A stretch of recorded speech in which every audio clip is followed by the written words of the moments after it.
Good morning. Good morning. Buongiorno. So, Buongiorno. speaking with Roberta Gambarini last night in Rochester, and welcome to Rochester. What did you think? Thanks. It's great to be here. We played yesterday. We had two sets at 6 and 10, and on both sets, the audience was great. I was really impressed. There was a level of focus and attention, and it's great musical audience.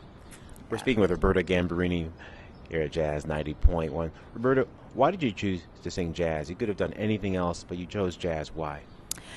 My parents are big jazz fans, and jazz was the first music that I listened to because it was the music that was played in my household. And my father was an amateur tenor saxophone player. I say amateur. He would do gigs when he was young, but then, the times were tough and he had to raise a family, so he stopped performing publicly, but he kept practicing in the apartment. And my parents used to take me with them to hear jazz concerts when I was very little. So at a very young age, I was introduced to live concerts of Dexter Gordon, Eddie Lockjaw Davis, Johnny Griffin Jaws, I remember. Sweets Edison used to come there all the time, Slide Hampton, James Moody. I saw Dizzy, Ella, Sarah, Carmen McRae many times. So that was the soundtrack of my childhood, really. So. And where did you grow up? I grew up in Torino, Italy, in northern Italy. And right after high school, I moved to Milan, which was the big city. It was a little bit akin to moving to, quote-unquote, New York. It was the New York of the time for Italy. And and then I lived in Milan up until 15 years ago, over 15 years ago now. In 1998, I moved to the States. Yeah. And now, what would you say is the biggest difference in terms of appreciating jazz in Europe as in the States? Well, okay, I know that a lot of American musicians have found, especially in the 60s and 70s, a new home in Europe for several reasons, and it was great. However, lately, especially in Europe,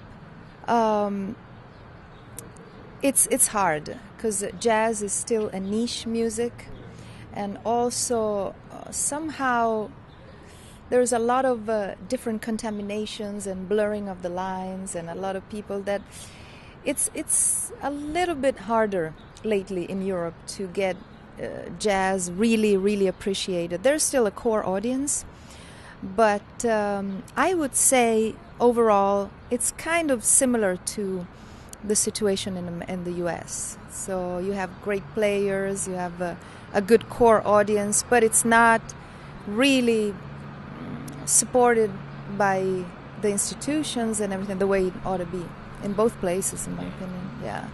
We're speaking with Roberta Gambarini here on Jazz 90.1. Roberta, so who have you been listening to these days on your iPod or MP3? Well, these days I listen to a lot of what they call world music, because I like it. I got a knack for that, but I really, really love it. So I've been listening a lot to music from Mali and singers also from Mali. I really like this vocal culture, which is kind of it's a really very how do you say it's a mix of vocal styles, really. You have the Arabic singing, a little bit influenced, but mixed with the West African. So it's a specific singing style. And the singer that I met also in Japan, Umu Sangare, I really like her. So I listen to a lot of also traditional music from other areas of Africa, like Uganda. I've been listening to Senegalese music, so I kind of into that. But at the moment I'm listening to that and to a lot of Brazilian music, but I like a style of Brazilian popular music that's called samba canção.